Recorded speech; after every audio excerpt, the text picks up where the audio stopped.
So I did a video a couple of years ago where I did voiceover commentary on clips that I had found online of people nodding off, a lot of them at inopportune times and whatnot. And it did well on this channel. I mean, it got more likes than almost any video I've done. And, it was, but it's been very interesting to see a lot of the things that I touched upon then now being touched upon in this public discourse that is the YouTube commentary on the Kensington voyeurism phenomenon. Now, if anyone isn't familiar with what I'm talking about when I say the Kensington voyeurism phenomenon, Kensington is a suburb of Philadelphia, and it is infamous for being one of the largest open-air drug markets in America, if not also the world. I've been to Kensington. I've bought drugs in Kensington.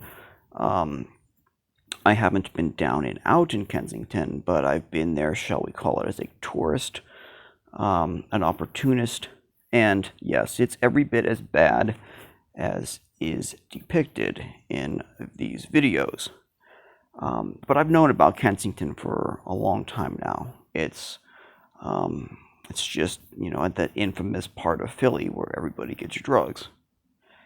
But over the past like 6 months or so, I would say that there's been this boom on YouTube and social media, but mainly YouTube, where people are doing just what I'm calling voyeurism. Like, they almost feel like safaris of drug addicts and the homeless,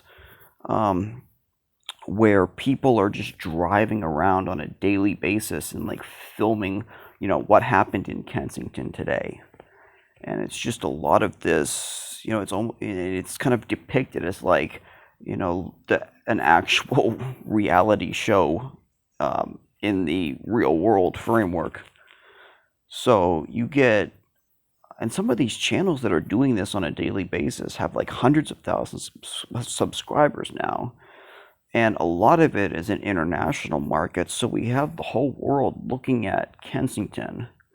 You have a lot of people who, so obviously it evokes kind of a theme of, this is the land of opportunity, the greatest country in the world. And it's just pure degeneracy and whatnot. So, yes, there's a shock value for people who have never heard of Kensington.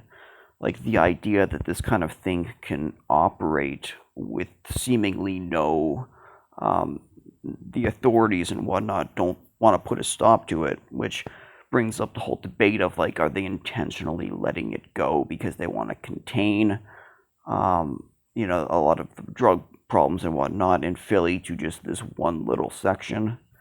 Kind of like when they did that Amsterdam thing in the TV show The Wire. Like, it's very similar to that. But yeah, Kensington has its own. They're calling it in a tribute to Geneva. They're calling Needle Park is the park in Kensington. And yeah, and there's just this mass following on YouTube now that is just staring at it and can't turn away. And it's fascinating to like see a lot of the themes again that come up. It seems like a good portion of people watching this are, you're going to have your people that are that lots of appeals to prayer and all of that stuff. Lots of people, people who are more empathetic and whatnot, like see this and they're just overwhelmed with sorrow.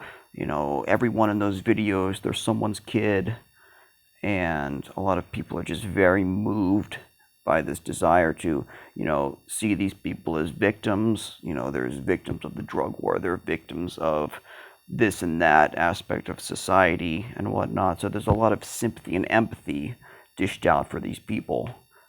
But then there's also your collection of people who are just disgusted by this, and it's like it's apparent from watching these people every day and day that this is their choice. They're choosing to be addicts. There's help available, and they're not taking it. And there's a lot of everything from, I hope they, all the way to like, I hope they freeze to death in the winter, to, I hope, the politicians in the city see this and do something about it.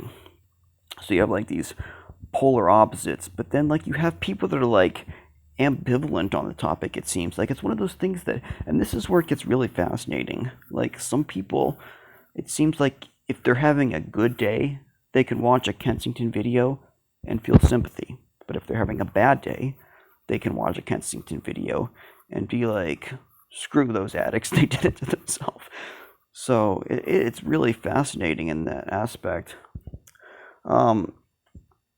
And yeah, like it's also, I think like we're going in toward the winter. So a lot of people are fascinated by like this what's going to happen question, like what is going to happen when the weather turns on these people. And it's almost like that train wreck, that proverbial train wreck that you can't turn away from. It's like the winter is this train wreck. So, and then you have the whole aspect of like these people running these channels that are filming Kensington every day. The voyeurism. They're doing it, presumably they're making a lot of money off of it at this point. Is it like, is it making money at the expense of these addicts? Is it opportunistic filming of people at their absolute worst for profit? Like, yes, you can see it from that angle. And, the people running these channels can be villainized, and, it looks, like they're even more disgusting than what they're filming. But then there's also arguments that, like, that they're creating a historical record of Kensington. People who are searching for lost loved ones are watching these videos, trying to recognize people and whatnot. There's a lot of, the videos are inspiring people to want to help, to want to go to Kensington and donate, to want to help offer people rehabilitation or other services. So it's like it's doing a service.